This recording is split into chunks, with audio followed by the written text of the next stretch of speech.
I think we're in for a violent couple of years. It's an ungovernable city. People are exercising a lot of their rights to take it to the streets and get their voices heard.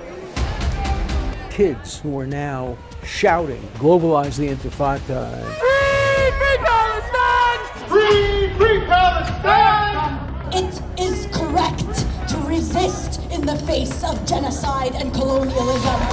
And I don't give a damn if it's coming from one particular side or the other. His crimes are the stuff of nightmares. He hit all the buttons of the left. They're glorifying him. They're making him into a hero. People said to themselves, if I shoot this guy, I'm going to be iconic.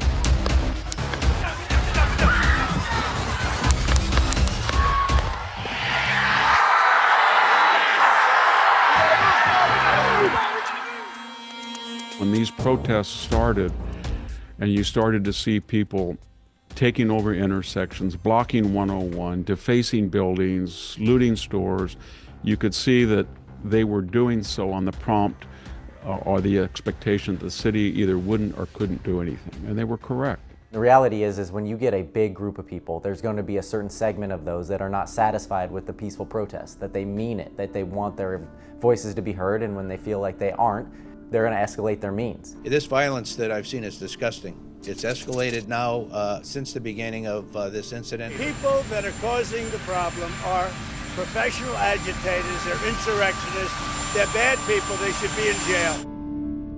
When you have 1 million people there who are here illegally, and they know that there's no consequences to breaking the law and the immigration statutes don't exist, then you're going to get the logical culmination of that whole matrix is people are going to be waving the flag of the country that they don't want to go back to and burning and spitting on the flag of the country that they insist on staying upon. It's that kind of incoherent. The standoff over military troops being deployed in California continues. The state's governor, Gavin Newsom, has repeatedly rejected federal intervention to deal with protests. The police do policing. Military is for the battlefield. You can argue that sending in the federal troops exacerbates it. You can take the point of view that it prevents it. We just don't know for sure because riots are complex. We know that without federal troops, we saw what happened after the George Floyd killing.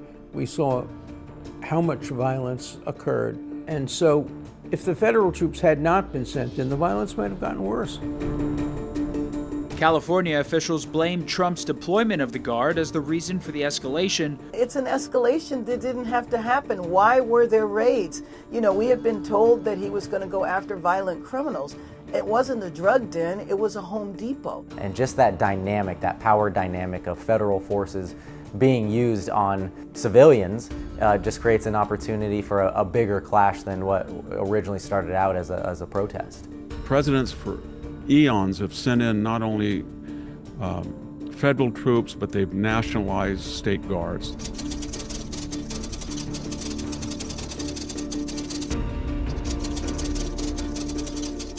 So that's what George Wallace stood in 1962 in the door of the University of Alabama and said segregation forever, et cetera, and JFK said, you know what, I had just nationalized the National Guard of Alabama.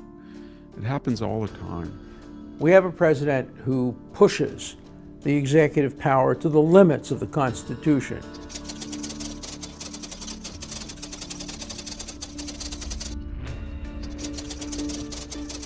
I don't personally believe he's exceeded those limits, but he's pushed them to the limits. He's not the first one to do it. Jefferson did it, Lincoln did it, Franklin Delano Roosevelt did it, and Donald Trump is doing it. If you want to really see something that said, take a look at what happened.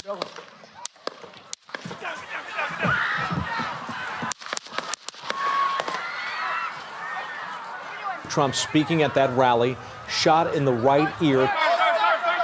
The shooter, as well as at least one bystander, are dead. The two attempts on President Trump could easily have been prevented, both instances of complete, total incompetence on the part of the Secret Service. Another attempted assassination on the life of former President Trump. 58-year-old Ryan Wesley Routh, he's suspected of hiding in the bushes behind a fence at Trump's private golf course, armed with a high-powered rifle. There was a general climate in the country that Donald Trump was Hitler, that he was a fascist, that he was Mussolini. It is clear from John Kelly's words that Donald Trump is someone who, I quote, certainly falls into the general definition of fascist. And it just lowered the bar of what was acceptable. And a lot of people came out of the woodwork and said to themselves, if I shoot this guy, I'm going to be iconic. I'm going to be remembered forever as a hero. The Network Contagion Research Institute surveyed residents. The results found support for political violence against President Trump is growing, specifically within segments of the U.S. public. I know people on Martha's Vineyard, who, if they had the opportunity to kill Donald Trump, probably would. They think he's Hitler. He brings out the worst in people, but I think that President Trump is probably the most divisive president in modern history. People who like him very, very strongly, and people who dislike him very strongly, and that raises the odds on presidential assassination attempts. 38% of total respondents said it would be somewhat justified to murder President Trump. Also 31% saying the exact same thing about Elon Musk. But for those self-identifying in that left group, those numbers grew to 48% and then also 55% respectively. That's way too many. I mean, when you get that type of response of any type of political murder being justified.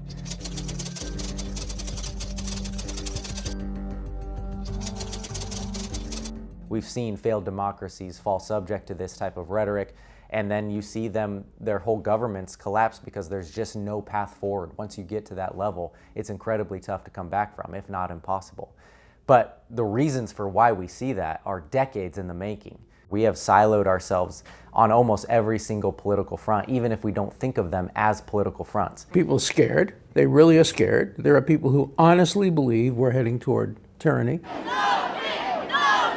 There are people who are just deeply offended. They just hate the guy's guts. And there are people who just are irrational. They hear the word Trump and they can't see straight.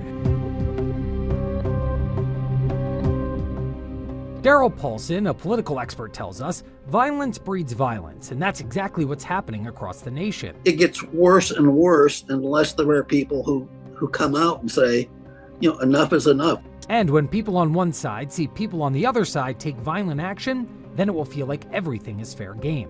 Speaker Melissa and her husband Mark were shot and killed early this morning in what appears to be a politically motivated assassination. The suspect has been identified as 57-year-old Vance Luther Bolter. It is no exaggeration to say that his crimes are the stuff of nightmares. Investigators now say these haunting surveillance images you see behind me here show the murder suspect wearing a mask, police-style badge, and tactical vest as he approached the front door of Minnesota Democratic State Senator John Hoffman. Belter is accused of shooting and wounding Hoffman and his wife shortly before he shot and killed State Representative Melissa Hortman and her husband. A separate search of Bolter's vehicle uncovered a manifesto which included a hit list of people with ties to abortion rights and about 70 names of mostly Democratic politicians, reportedly including Governor Walz, Congresswoman Ilhan Omar, and U.S. Senator Tina Smith. The 57-year-old now faces both federal and state murder charges tonight. All of these people have personal upheavals, they're mentally disturbed, their life doesn't go the way, they have a megalomaniac, narcissistic expectations of themselves, and when they don't, and he was in financial trouble, he was all over the map occupationally, he was mentally disturbed. We attribute mental health issues to many terrorists and many people who are assassins. The same thing was true of almost all presidential assassins, because we don't want to admit that maybe they had a political reason for doing it. I do think there's parameters like this, and within these parameters there's legitimate and often hyped disagreement, rhetoric, and then outside the parameters there's what I'd call the 2 or 3% of people who are mentally unstable. And they look at this interior field of, and then they intrude sometimes, and they mimic or they pick up different themes and they act on it. But it doesn't mean that they are reflecting that movement itself, except on one condition. If you lower the bar of acceptability, if you take a particular person and from the mainstream inside, it matters who says it. Donald Trump is increasingly unhinged and unstable. We must be stronger, more determined, and more committed to saving America than the MAGA Republicans are destroying America. Political leaders should be held to a higher standard. Academic leaders, judicial leaders, all leaders, media leaders should be held to a higher standard. They should understand that they have followers, and their followers will sometimes misinterpret what they are saying, or will sometimes correctly interpret what they were saying. MAGA Republicans do not respect the Constitution. They do not believe in the rule of law. They do not recognize the will of the people. We pledge to you that we will root out the communists, Marxists, fascists, and the radical left thugs that live like vermin within the confines of our country. When we see this reflected not only in the rhetoric of the president, obviously, but in leaders of both parties, when you start to see the other side as the enemy, the opposition, calling them scum, it dehumanizes these people. They embrace anger. They thrive on chaos. They live not in the light of truth, but in the shadow of lies. The real threat is not from the radical right. The real threat is from the radical left. And it's growing every day, every single day. Donald Trump and the MAGA Republicans represent an extremism that threatens the very foundations of our republic. The threat from outside forces is far less sinister, dangerous, and grave than the threat from within. Our threat is from within.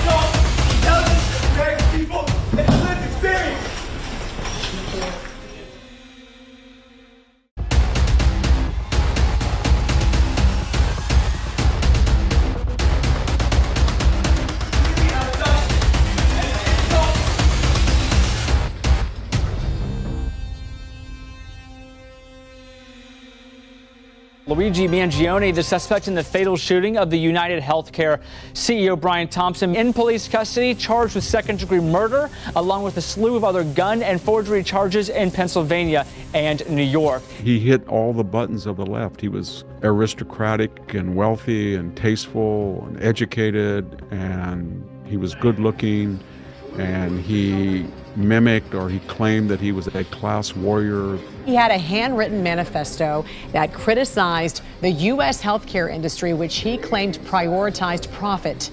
Look here, you see Mangione giving a farewell speech to classmates in 2016. He was the school's valedictorian. The Wall Street Journal reports Mangione turned out to be a high-achieving product of elite schools, an affluent Ivy Leaguer who harbored anti-capitalist leanings that may have played a role. A review of his Reading Digest suggested that at some point his ideas about activism had crossed into an interest in violence. The suspected United Healthcare CEO killer, Luigi Mangione, is cemented firmly in public conversation.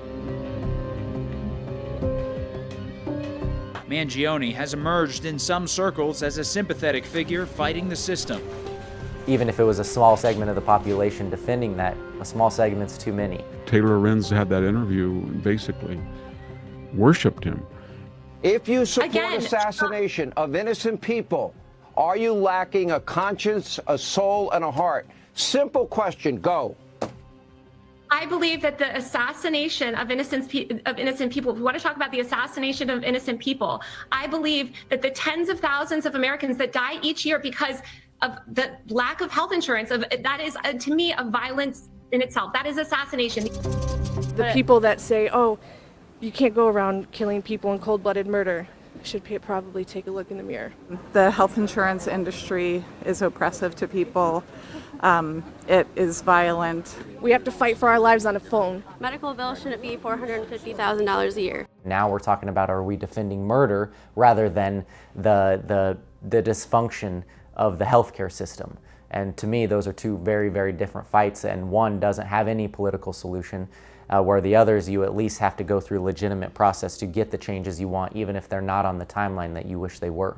Just a cold-blooded, horrible killing, and how people can like this guy is, that's a sickness, actually. Wanted posters for other CEOs popped up in New York City. Self-described socialist clothing company Comrade Workwear says they're going to make playing cards of other most wanted CEOs. Florida woman Brianna Boston may be the first copycat. She's been charged with allegedly calling a Blue Cross Blue Shield operator saying, "Delay, deny, depose. You people are next." There are going to be copycats of that because they're glorifying him. They're making him into a hero. There's T-shirts. The same thing is going to be done with the killers in Washington, D.C. and in Boulder and all over the world. Free Palestine! There was at least one party rolling around in flames. Last night, we experienced an attack not just on our family, but on the entire Commonwealth of Pennsylvania. What were you thinking on Sunday? Why did you do that? Our people have been put through too much by that monster. The attacker basically wasn't a fan of anybody. It's probably just a whack job.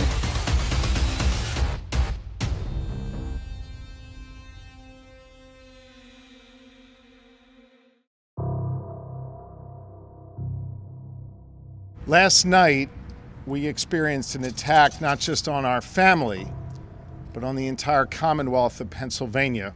Terrifying moments for Pennsylvania Governor Josh Shapiro, his wife, and their 4 kids, and several family members as well. He and his family were forced to leave their home in the overnight hours after an arson attack.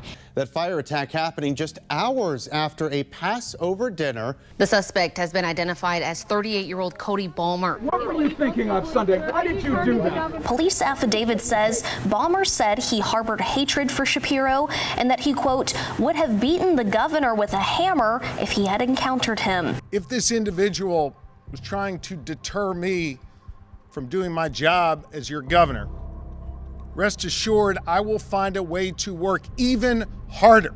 The accused here, Cody Balmer, told 911 operators that he targeted the governor in part because of Shapiro's views on the war in Gaza. 911, what's the address of the emergency? Governor Josh Shapiro needs to know that Cody Balmer will not take part in his plans for what he wants to do to the Palestinian people.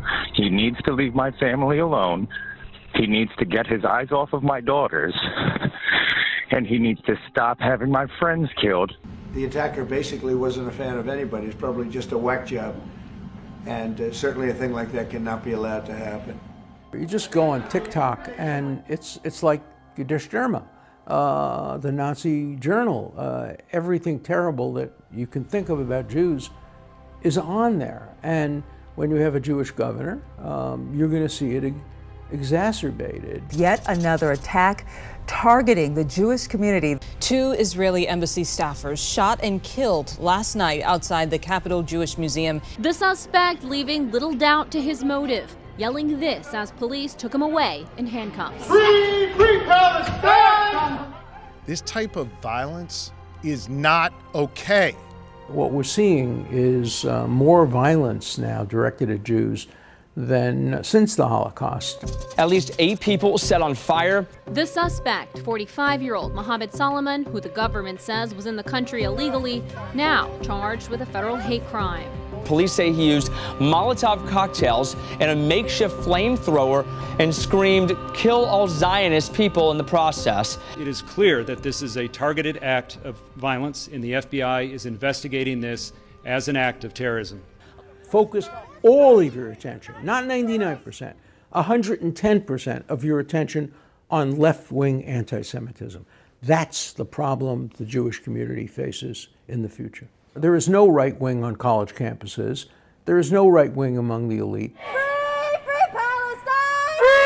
Free Palestine! The kids who are now shouting, globalize the Intifada and Palestinians will be free of Jews from the river to the sea, are our future leaders. It was a week the University of Washington campus won't forget.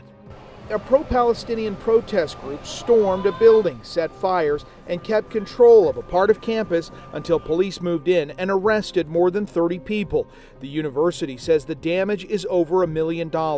It is correct to resist in the face of genocide and colonialism. On October 7th, planted the seeds of revolution in the oppressed and toiling masses of the world. Intersectionality is a fake academic discipline that basically says the world is divided into two groups, oppressors and oppressed, and Jews are the oppressors.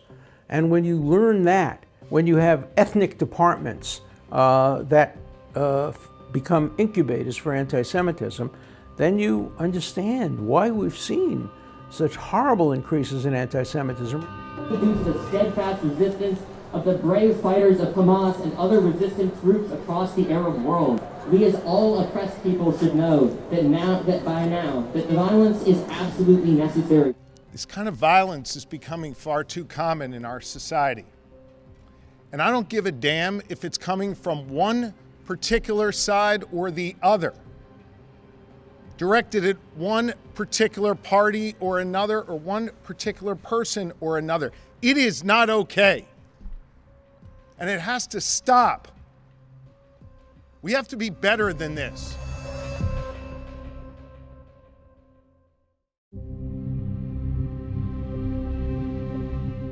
We all say it, everybody has to tone down the rhetoric, and that's true, but there was a political consensus on left and right that you could disagree, but there was the interest of the United States.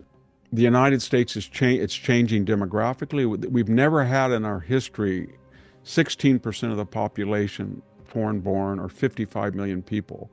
And that comes at a time when nobody believes in civic education or the melting pot. And the result is that we haven't got people on the same page. This is much worse than the Vietnam craziness. I was involved in the Vietnam War. I was a strong opponent of the war. I defended many people. But I also realized that some of my own clients, Kathy Boudin, turned from being a protester to being a murderer. The line is not difficult. If you believe that the government is doing something horrible, horrible, horrible, that the president is Hitler, the line between nonviolent protests to violent protests to picking up a gun or a bomb is one that's easily crossed for some people. If we were having this conversation in 1971, there was a major terrorist act about every 2 days. But we didn't have this hair trigger 200 million people connected to each other with Facebook or Snapchat or all of these, Twitter, all of this, X. Social media is the Wild West, and framers of the First Amendment had no idea how social media should be dealt with. We have to be very concerned about the misuses of the social media, misuses of the video and artificial intelligence to create fake scenarios that might incentivize violence.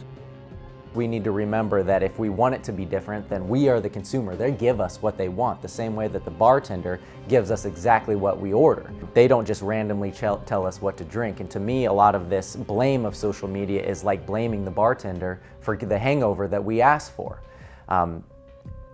Is the alcohol to blame? Yeah, at some level, but we're the ones ordering it too.